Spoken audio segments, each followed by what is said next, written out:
Palavra de Deus, nosso estudo em Atos 17.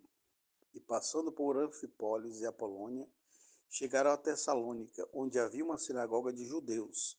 E Paulo, como tinha por costume, foi ter com eles, e por 3 sábados disputou com eles sobre as Escrituras, expondo e demonstrando que convinha que Cristo padecesse e ressuscitasse dentre os mortos. Esse Jesus que vos anuncio, dizia ele, é o Cristo. E alguns deles creram e ajuntaram-se com Paulo e Silas e também uma grande multidão de gregos religiosos e não poucas mulheres principais.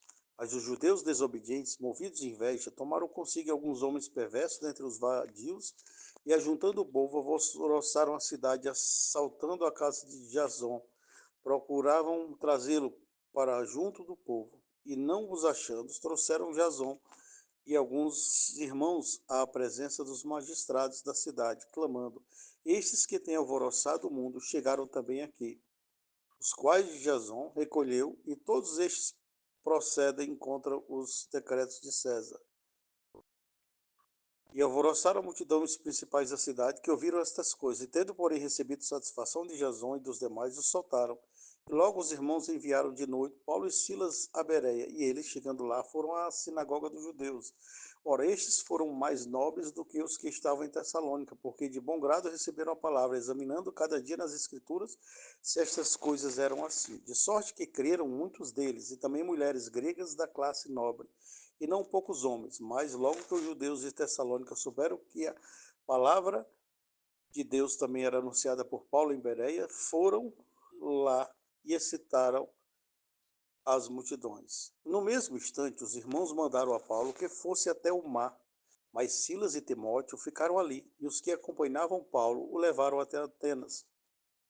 Recebendo ordem para que Silas e Timóteo fossem ter com ele o mais depressa possível, partiram. E então Paulo os esperava em Atenas. O seu espírito se agitava entre si, mesmo vendo a cidade tão entregue à idolatria, de sorte que disputava na sinagoga com judeus e religiosos, e todos os dias na praça com os que se apresentavam, e alguns dos filósofos epicureus, estoicos, contendiam com ele. E uns diziam: que quer dizer este tagarela?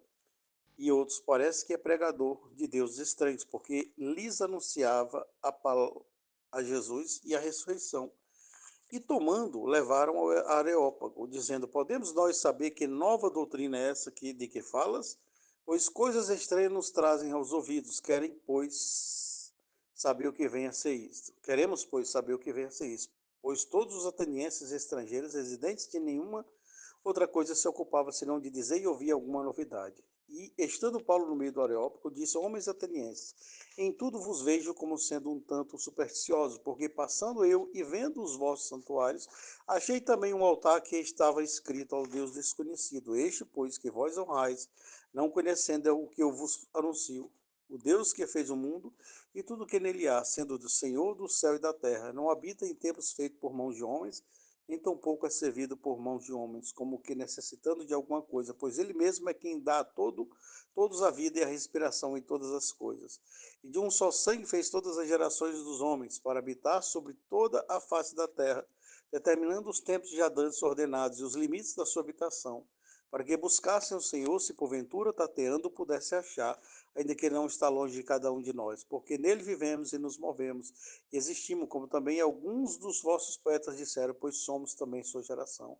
Sendo nós, pois, a geração de Deus, não havemos de cuidar que a divindade seja semelhante ao outro, ou ao ouro, ou a prata, ou a pedras esculpidas por artifício e imaginação dos homens. Mas Deus, não tendo em conta os tempos da ignorância, ordena agora a todos os homens em todo lugar que se arrependam, porquanto tem determinado um dia que com justiça há de julgar o mundo, por meio do homem que destinou, e disso deu certeza a todos, ressuscitando dentre os mortos. E como ouviram falar da ressurreição dos mortos, uns escarneciam e outros diziam: acerca disso te ouviremos outra vez.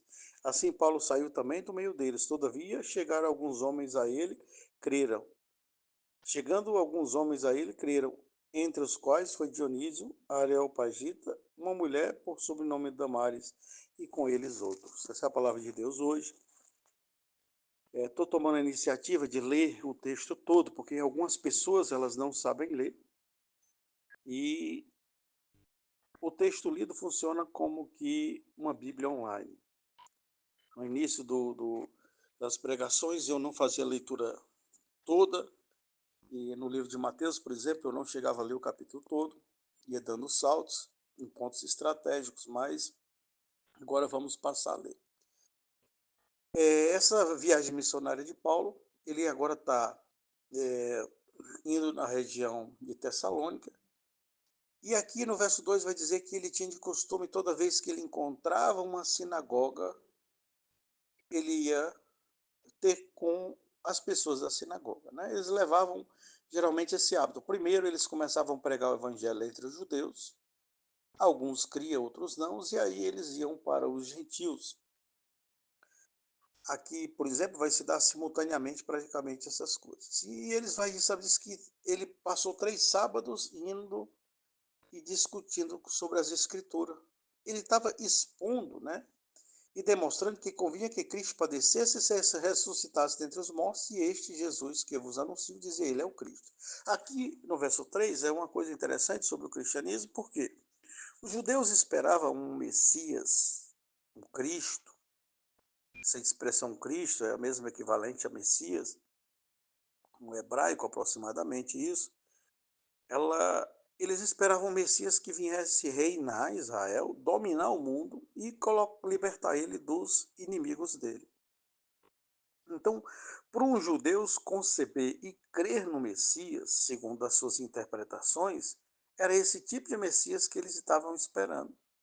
Nós sabemos que Jesus vai vir no milênio, né, através das revelações ali do Apocalipse e outros entendimentos, e vai se estabelecer esse milênio, vai cumprir-se promessas feitas ainda a Abraão e a outros homens de Deus, mas que o maior problema da humanidade não era o problema dos judeus. Veja, se Jesus viesse e reinasse em Israel, estabelecesse o reino ali messiânico, e resolvesse o problema dos judeus, não estaria resolvido o problema do pecado humano.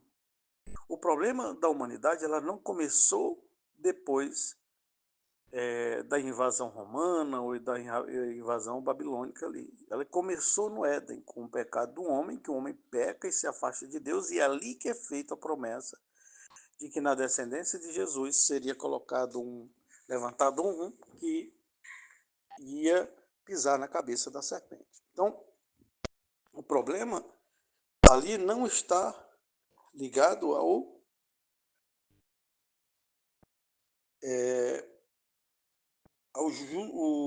não é um problema judeu, é um problema universal. O pecado é um problema universal, um problema inerente a todas as pessoas do planeta Terra. Então, o que acontece? Os judeus, eles esperando esse Messias, da forma que eles interpretaram a Bíblia, e eles com certeza não erraram em todas as interpretações, eles foram dando saltos, vamos dizer assim, de certa forma temporais, na vinda do Messias. O maior problema da humanidade, que do judeu, do grego, do romano, do americano, do italiano, do brasileiro, é um problema de pecado. É na natureza humana que está corrompida, e essa natureza humana que precisa ser transformada por Deus. Porque quando a Bíblia vem, quando Deus vai pregar o Evangelho a primeira vez, quando o próprio Deus vai pregar o Evangelho a primeira vez, ele reúne o povo ali na montanha para falar com o povo, ele não faz promessas de domínio a Israel só. O principal foco que ele dá nos 10 mandamentos é não mate, não roube, não adultere, honra teu pai e tua mãe, não tem outros deuses diante de ti. Então, ele falou basicamente de problemas individuais de cada pessoa humana. Essas coisas, matar, roubar, adulterar, cobiçar, falso testemunho, é inerente à minha pessoa. Não é um problema do Império Romano, não é um problema dos inimigos de Israel, é um problema de Israel, é um problema dos inimigos de Israel, é um problema meu e um problema seu. Então, eles interpretaram a Bíblia, pegaram os versículos que tinham mais a ver com a sua história de vida e esqueceram os outros versículos. Por exemplo, ao ler o livro de Mateus, Mateus ele escreve o livro dele para os judeus, e esse livro, ele, como é destinado aos judeus, ele tem basicamente uma teologia focada em mostrar que Jesus era o Cristo. Então você começa ali no início, já vendo a genealogia de Jesus, para ligar a Jesus a Abraão.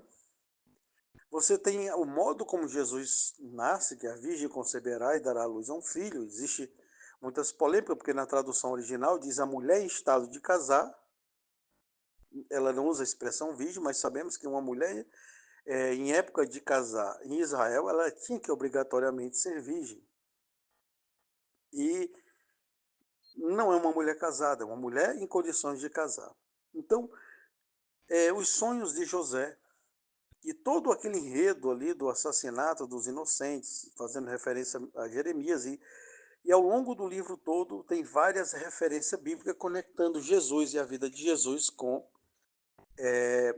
as expectativas que a Bíblia apresentava sobre o Messias. Então eles não fundaram-se nessas expectativas, como por exemplo a entrada triunfal de Jesus em Jerusalém com o jumentinho, mas eles queriam um Deus, um Cristo triunfante que libertasse eles do Império Romano. É compreensível que em um estado de sofrimento a gente cria expectativas de um libertador do nosso sofrimento.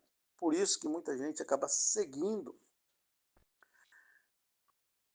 enganadores, pessoas problemáticas, porque elas criam essas expectativas e elas tentam preencher essas lacunas da melhor forma possível, da forma que encontra. Então, acaba comprando gato por lebre. É o que a própria Bíblia diz, alma farta pisa o favo de mel, mas alma faminta toda amarga é doce. Então, aqui está Paulo tentando provar nas Escrituras que Jesus era o Cristo, apresentando as passagens que estavam relacionadas a Cristo, que os judeus não enxergavam. E ele passa 3 sábados, 3 semanas, disputando com eles sobre as Escrituras, expondo e demonstrando que convinha que Cristo padecesse e ressuscitasse dentre os mortos. E esse Jesus que vos anuncio, diz ele, é o Cristo, ou seja, a morte do Cristo, de Jesus, era algo que era incompreensível para os judeus. Tanto que os próprios discípulos ali, após a ressurreição de Jesus, eles não compreendiam isso. Tomé, por exemplo, precisou tocar o lado de Jesus, tocar as mãos de Jesus, ver as marcas da cruz, dos pregos, para poder acreditar. Porque realmente eles concebiam Cristo com outra expectativa. É uma chamada ideologia. A ideologia do Cristo era diferente de como Cristo veio. Cristo veio para resolver o principal problema do homem e os demais. E aí ele une toda a humanidade em um só povo e um dia vai reunir esse povo em um estado messiânico. A Bíblia fala de um milênio. E sabemos que outras coisas são mistérios que nós não podemos compreender agora.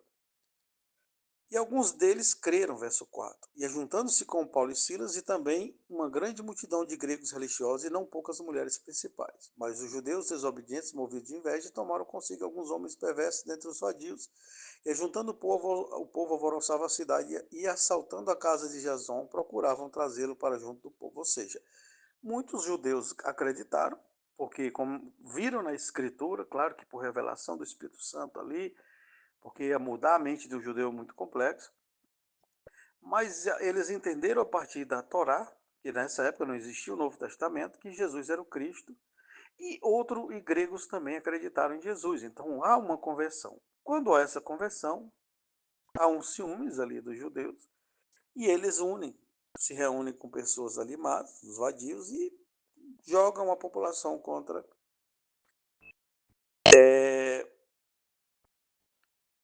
os apóstolos. E não os achando, trouxeram Jason e alguns irmãos à presença dos magistrados da cidade, clamando: estes têm alvoroçado o mundo, chegaram também aqui. Aqui dá a entender que eles já tinham ouvido falar dos discípulos, talvez o templo Israel ali, os rabinos, os mais influentes, enviaram cartas para vários locais, explicando dos acontecimentos. E aqui eles já estavam sabendo, que os discípulos estavam usando esse tipo de impacto religioso nas outras igrejas, nas sinagogas. Uma outra coisa aqui que é importante observar, que Paulo, onde chegava, que encontrava a sinagoga, ele pregava o evangelho. Isso se explica o porquê. No início, as igrejas não vão a igreja cristã ela não vai abrindo igrejas. Por quê? Primeiro, porque já existiam as sinagogas e eles iam primeiro pregar nas sinagogas. Depois, pela questão política e religiosa do próprio Estado romano, porque o imperador era considerado um deus, era um império politeísta, acreditava em vários deuses, então era muito complexo estabelecer uma igreja com local, com endereço, até porque não tinha estrutura financeira, não tinha liberdade religiosa. E isso explica porque no início eles pregam mais em casas e em locais secretos e nas ruas. Primeiro porque era mais fácil de encontrar as pessoas, era mais difícil de estabelecer locais específicos, mas com certeza tinha alguns locais onde eles faziam de forma escondida, né, como o cenáculo ali, onde eles se reuniam.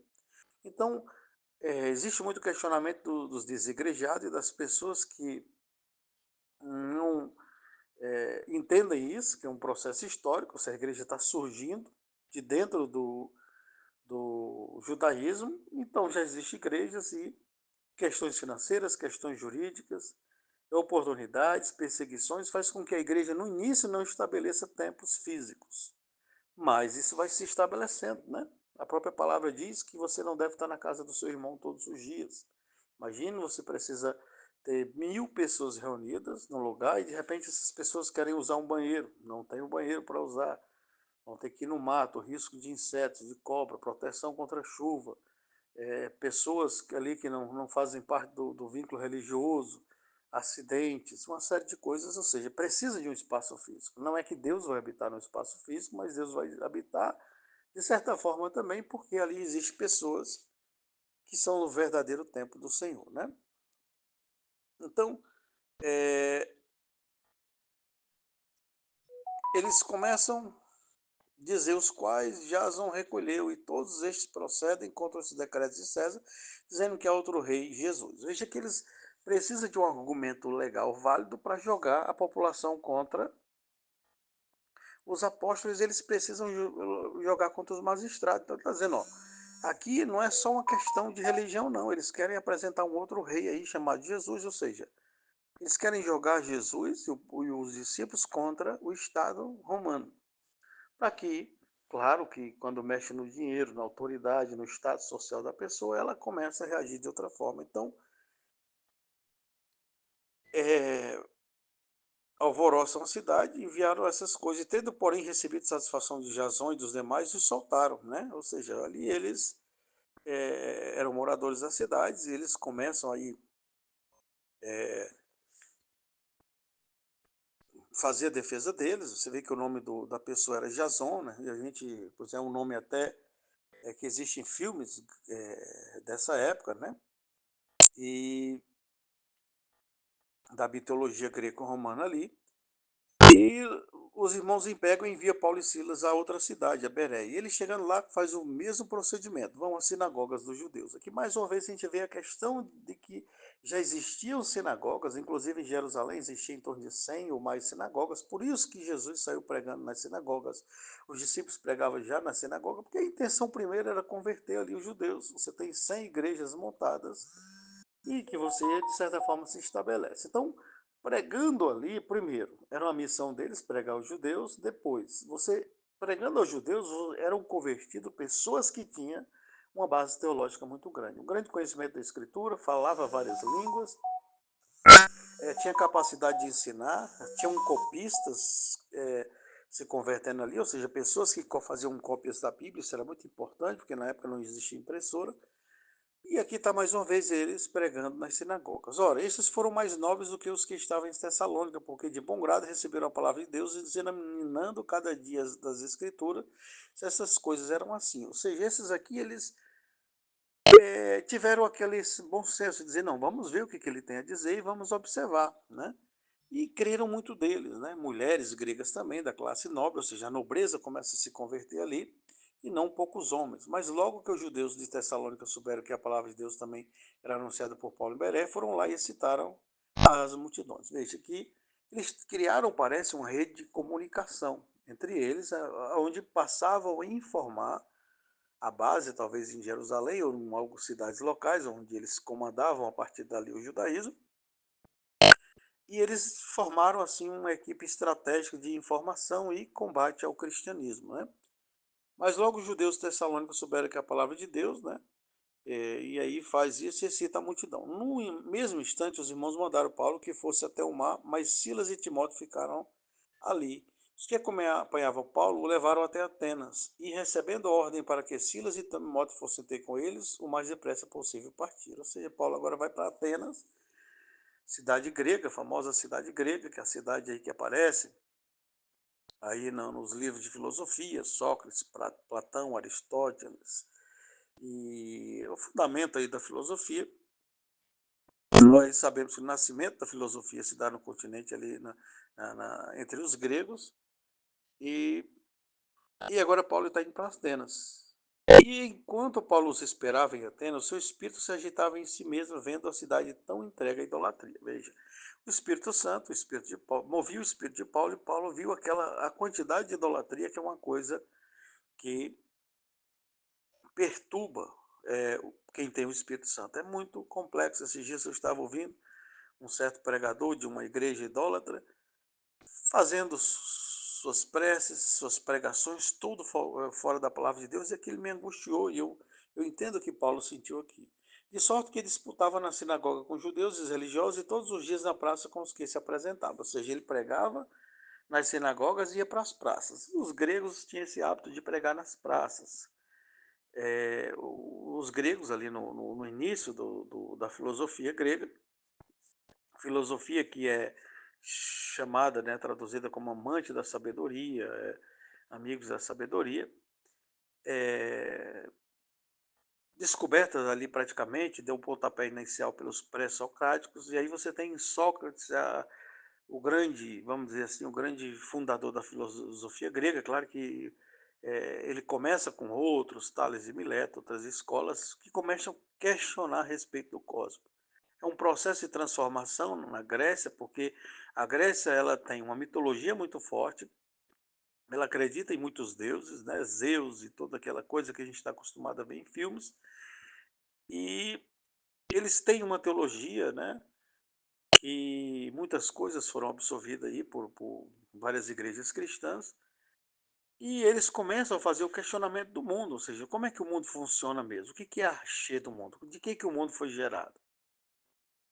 Veja que os judeus não passam pelo processo, porque os judeus, muito tempo antes, nesse momento já era uma religião milenar, já tinha um entendimento, por exemplo, ali a partir de Moisés, de como é formado o universo. O universo formou porque Deus disse: haja luz, e houve luz, e todo aquela explicação que tem em Gênesis. Então não existia questionamento entre os judeus e nem entre esses cristãos sobre como surgiu Deus. Mas os gregos, tempos antes, e é curioso que mais ou menos o tempo do nascimento da filosofia, que é aproximadamente no sexto século antes de Cristo, é basicamente o período que o anjo está visitando Daniel e está dizendo que a ciência se multiplicará. Basicamente, no mesmo século, no século que Deus diz para Daniel que a ciência se multiplicará, Deus está, a ciência está começando, a filosofia nascendo na Grécia. E a filosofia é, sim, a base de toda a ciência moderna, porque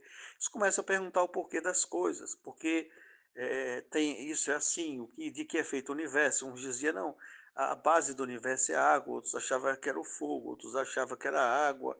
E eles começavam a ver que não tinha sentido algumas coisas, e eles vão evoluindo no pensamento crítico.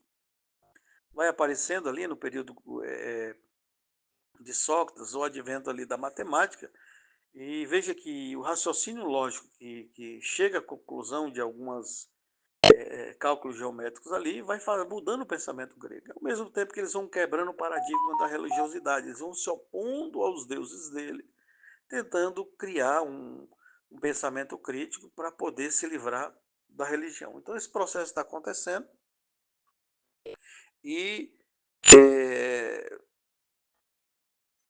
se espalha pelo mundo com o helenismo, e aqui a gente vai tendo o quê?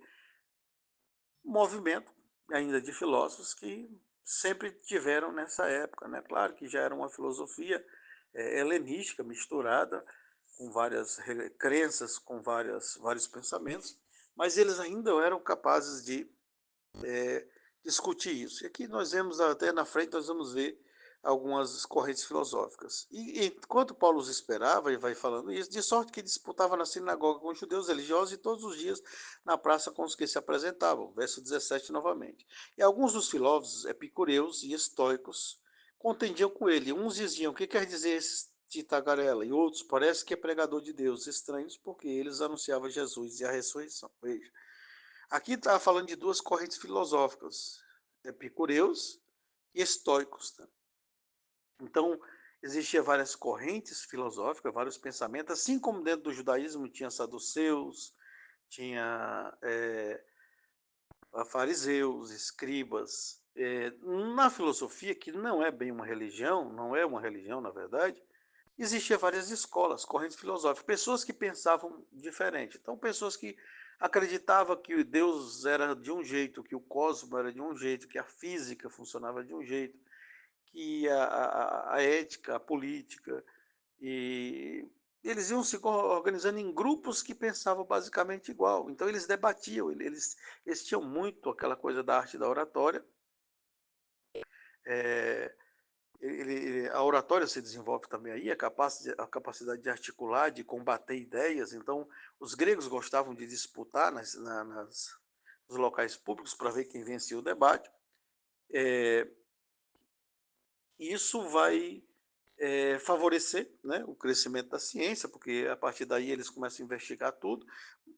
Desenvolvem, por exemplo, a lógica filosófica ali com Aristóteles, que é aluno de Sócrates. A lógica filosófica é basicamente a matemática aplicada à fala e à escrita. Quando você começa raciocinar com um padrão de pensamento organizado. Por exemplo, você não fala coisas complexas, sem sentido. Você raciocina logicamente. É basicamente a construção da frase com sujeito, é, verbo de ligação, predicado, predicativo do sujeito, as figuras de linguagem, aquilo tudo que você vai organizando no seu pensamento para que você tenha um pensamento organizado. Isso é bom, e isso a gente sabe que não é uma coisa que é criada pelos filósofos, é criada por Deus, eles apenas descobrem, porque o homem realmente precisa ter um raciocínio, de certa forma, lógico, porque quando o homem sai do raciocínio lógico, isso, por exemplo, gera muitos conflitos psicológicos. Por exemplo, a mesma coisa que a filosofia desenvolve, descobrindo, por exemplo, as falácias, que são os erros do raciocínio ali, é a mesma coisa que a psicologia vai descobrir basicamente com os mecanismos de defesa, são as falhas da construção gramatical, são é, raciocínios errados dentro da matemática. Então, existe uma relação entre matemática, fala e escrita, psicologia, filosofia, que se organiza. Então, eles tinham um pensamento diferente a respeito do que, como era o universo, do que era feito, Deus, o cosmos. Um achava que o cosmos era infinito, outros que achavam que não era infinito. E assim, não é uma discussão filosófica hoje, nós não vamos apresentar as diferenças entre eles, mas eles tinham esses hábitos. Então Paulo aproveita e vai pregar o evangelho a esses homens também. E eles falam, esse tagarela. E ele falou, ele prega deuses estranhos e anunciava Jesus e a ressurreição. Veja, três coisas que eles não entendiam. Deuses estranhos, Jesus e ressurreição. Ressurreição, para boa parte dos gregos, era complicado. Por quê? Porque eles acreditavam, em parte, algumas correntes filosóficas, que estar nessa matéria era um estado de sofrimento, porque essa matéria era limitada. Por exemplo, Platão, que foi aluno de Sócrates, ele acreditava que esse mundo material não era um mundo real, um mundo verdadeiro. Existia um mundo perfeito, que era o mundo das ideias. Então, quando você olhava para uma cadeira aqui na Terra, para uma mesa, para uma árvore, você via algo que não era a coisa verdadeira. A árvore verdadeira estava no mundo das ideias, as coisas verdadeiras estavam no mundo das ideias. Então, essa matéria era ruim. Então, quando você morria, você se libertava. Então, dizer que uma pessoa voltava à vida era complexo. Tanto que o apóstolo João vai fazer, basicamente, escreveu o livro de João, do Evangelho de João, que já é um livro apologético que vai defender a divindade de Cristo e combater alguns tipos de ideologias que vinham do mundo greco-romano, que eram contrárias à palavra de Deus. Então, era um complexo dizer que alguém, a ressurreição do morto. Mas Deus tomando Paulo, e ele vai ser levado ao Areópago, como diz o verso 19, e pergunta: qual é a doutrina é essa? Coisas estranhas que você traz, queremos, pois, saber o que vem a ser isto. Né? Eles são curiosos, curiosidade é uma coisa inerente à filosofia, e aqui vai dizer que eles não se preocupavam de outra coisa, ou seja, eles não faziam outra coisa. Por que eles não faziam? Geralmente o mundo grego era um mundo, principalmente na época de Sócrates, agora menos um pouco, porque eles estavam debaixo do jogo ali do Império Romano, eles viviam no ócio. O que é o ócio? Ele era preguiça total. Eles tinham escravos que cozinhavam, que cuidavam dos animais, e o cuidado que eles tinham era com exercício físico, música, filosofia, comidas. Então, eles pararam e tiveram tempo para ficar pensando. Por isso é um dos fatores que fazem nascer a filosofia, eles terem tempo para estar conversando e debatendo assuntos. Então vai surgir vários livros famosos, e é importante às vezes que a gente tenha algum conhecimento, com muito cuidado, para você não se perder. Toda vez que for fazer uma leitura de um livro, você ora antes, pergunta a Deus, pede para Deus te guiar, porque muitas vezes te traz confusão quando você não está preparado. Então, é,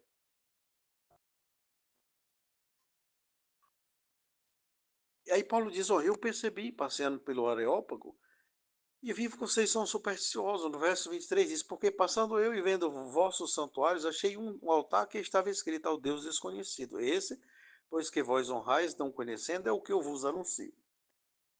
Paulo estava sendo questionado porque ele apresentava deuses estranhos e um tal de Jesus. Agora Paulo pegou o seguinte: existiam várias estátuas de deuses, né, e os deuses deles eram deuses que eram representados em estátuas, e agora ele encontra um espaço vazio só com o nome escrito ao Deus desconhecido, mas não existia imagem de escultura. Então Paulo, pelo Espírito Santo, pega essa feita e diz que aquele espaço ali vazio, Deus desconhecido, era o Deus que ele estava pregando, ou seja, ele encontrou uma forma de mostrar para eles que ele não era um Deus estranho. E aqui ele vai apresentar o Deus da Bíblia e seu Filho Jesus Cristo, e vai dizer, né?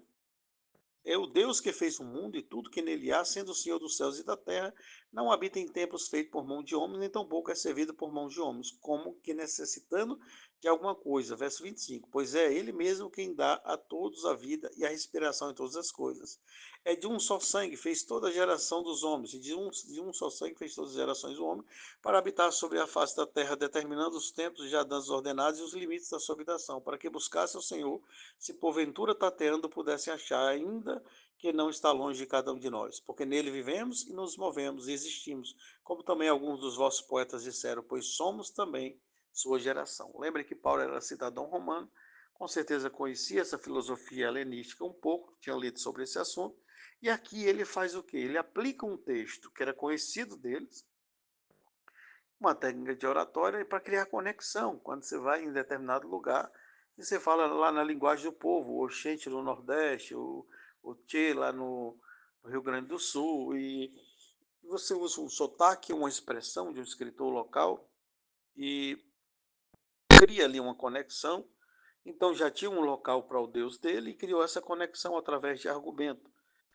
E o Espírito Santo faz essa coisa. Paulo depois vai dizer: me fiz de louco para ganhar os loucos, de sábio para ganhar os sábios. Pois somos também sua geração. Sendo, pois, nós geração de Deus, não havemos de cuidar que a divindade seja semelhante ao ouro, à prata, ou à pedra esculpida por artifício e imaginação dos homens. Ou seja, era fácil de pregar isso entre os gregos, porque eles tinham as suas estátuas, mas eles tinham a filosofia que, de certa forma, combatia isso também. Né? Em alguns momentos, a filosofia chegou a dizer que só era possível existir um Deus, um único Deus, né? Apesar deles serem politeístas, era comum alguns filósofos acreditar na existência de um só Deus, mesmo que não era no nosso Deus. E aqui ele faz uma crítica ao que? Os deuses de prata, ouro e pedra, esculpido pela imaginação dos homens. Veja que o argumento é forte. Mas Deus, não tendo em conta os tempos de ignorância, ordena a todos os homens em todo lugar que se arrependam. Portanto, tem determinado um dia em que com justiça há de julgar o mundo por meio do homem que destinou, e disso deu certeza a todos, ressuscitando de entre os mortos. Como ouviram falar da ressurreição dos mortos, uns escarneciam e outros diziam acerca disso e ouviremos outra vez. Veja que o fator de reencarnação, ressurreição dos mortos, perdão, não reencarnação, a ressurreição dos mortos, era um fator que fechava o argumento com eles, porque eles não acreditavam nessas coisas. E assim Paulo saiu do meio deles. Todavia, chegando alguns homens a ele, creram, entre os quais foi Dionísio, Areopagita, uma mulher por sobrenome Damares, e com eles outros. Ou seja, apesar da essas diferenças de crenças, porque era um choque, veja se já era um choque pregar para um judeus a respeito do Deus dos judeus dentro da palavra que estava escrita ali, que dava para encaixar muito bem o argumento. Era muito difícil pregar para um filósofo, pessoas que eram influenciadas pela filosofia, porque aí era uma cultura totalmente diferente. Muitas vezes era operando por meio do milagre, mas Deus aqui, por sua infinita sabedoria, ele eh, dá sabedoria a Paulo e Paulo cria a situação. Né? Nós já falamos outras vezes, quando Deus envia, Deus cria a situação. Deus vai criar uma dificuldade no local que o servo de Deus vai resolver, Deus vai preparar corações já anteriormente para que Deus possa operar, né? E aqui nós vemos a força do Espírito Santo em convencer o pecador. Veja que judeus e gregos, pessoas totalmente diferentes em suas crenças, eram capazes de ser convertidas pelo Espírito Santo de Deus. Não eram todas, mas o Evangelho abalou as estruturas da humanidade. E aquela pedra que Daniel viu batendo na estátua e destruindo a estátua, agora estava já tocando essa estátua, que era a idolatria do mundo, os reinos do mundo, a estrutura organizacional em torno do pecado está sendo minada pela palavra de Deus. É muito importante isso, nós já estávamos falando no começo, de que Deus, no livro de Gênesis, ele vai mostrando ali que haja luz e houve luz. Ele vai mostrando que, ou seja, o judeu não precisava, como os gregos, saber de que era a origem do universo, porque eles já tinham certeza. E Deus, no livro de Gênesis, ele vai explicando como tudo é feito. Então ele começa a dizer, se tudo isso aqui, toda essa criação foi feita por um ser, então nada nessa criação pode ser utilizada como Deus. Então a madeira, a pedra, a idolatria já era negada nos primeiros livros, nos primeiros versículos de Gênesis. Deus já mostrava através da criação que tudo é criado e nada que é criado pode ser adorado. A única coisa que não era criada ali, que era o fator criador, era a palavra de Deus. Então é a palavra de Deus, que era a única coisa que não era criado, mas que era fator de criação. E hoje está aqui a palavra de Deus, fator de criação nas nossas vidas. Os gregos buscavam o princípio que criou todo o universo. É eles que vão chegar à conclusão da palavra átomo, por exemplo, pela primeira vez. Eles queriam saber de que era formado o universo. Qual era a matéria-prima do universo? E a matéria-prima do universo, os judeus e gregos, os judeus e os cristãos já sabiam que era a palavra de Deus. Hoje está aqui a palavra de Deus na sua vida. Talvez você esteja passando por um problema na vida espiritual, na vida sentimental, financeira, em qualquer área da sua vida, e você não sabe como fazer, você não sabe como resolver, você não encontra a solução. E a Bíblia diz que a terra era sem forma e vazia, o Espírito de Deus pairava sobre a água, e Deus diz, haja luz, e houve luz. Ou seja, a forma como tudo pode ser criado na sua vida é pela palavra de Deus, aquela mesma palavra que criou em Gênesis. E aquela mesma palavra que vai criar a solução do teu problema. Jesus diz, nem de só de pão vive o homem, mas de toda palavra que sai da boca de Deus. É o que sai da boca de Deus que organiza a tua vida, é o que sai da boca de Deus que soluciona o teu problema, é o que sai da boca de Deus que converte os pecadores. Veja que esses argumentos aqui, quem já leu um livro de filosofia, sabe que esses argumentos, apesar que a gente sabe que aqui está resumido, não são argumentos muito necessários para fortes para combater um filósofo, alguém que estude filosofia, não. Se você olhar a estrutura desse diálogo aqui, nós vamos ver que são estruturas que nem estabelecem todos os princípios da dialética, da oratória, todo o raciocínio lógico da filosofia, da lógica aristotélica e talvez até da lógica ali helenística, que talvez já tivesse estabelecido. Não. São argumentos simples, palavras bonitas, organizadas, mas bem simples.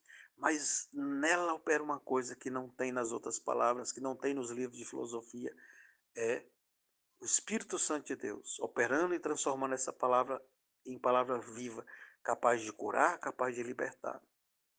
Certa vez eu vi um pregador que ele disse que ele pregava a palavra de Deus e Deus curava pessoas cegueiras, levantava aleijado, ressuscitava mortos sem ele se dirigir à pessoa. Ele não fazia uma oração, apenas pregava a palavra e a palavra em si ia se transformando no que a pessoa precisava.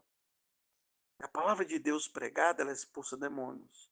Às vezes a pessoa vai para o culto endemoniada e nem tem ninguém que ore por ela ali para expulsar um demônio. Tem muitos casos, eu vi de pregadores que iam endemoniados para os cultos e não expulsavam os demônios deles, simplesmente os demônios saíam diante da palavra de Deus. Eu, por exemplo, era cristão, católico, aos 10 anos comecei a ler a Bíblia e me tornei evangélico, mas saí da igreja, andei por outras igrejas evangélicas, seitas, heresias e a misturada, e de repente eu era um ateu. Eu ia para a igreja, mas eu não acreditava em Deus. Era um pavio que fumeva. Ora eu queria acreditar em Deus, mas eu não conseguia. Eu não conseguia ver Deus em nada, né? Da criação, a lua, as estrelas. E a Bíblia diz que os céus proclamam a glória de Deus, o firmamento anuncia a sua voz, mas eu não ouvi essa voz da criação. Porque quando começa em Gênesis, Gênesis começa mostrando o que é a criação.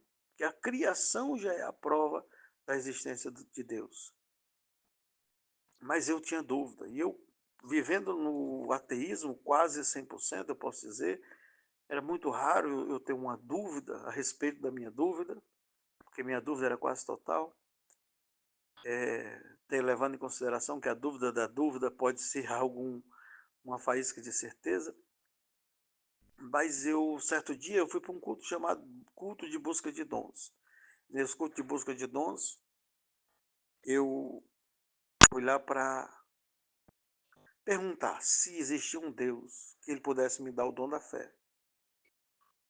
Se era possível o dom da fé. Aí eu peguei e ouvi uma palavra lá na igreja que dizia assim, ó, se tu tiver fé, tu vai levar o que tu veio buscar.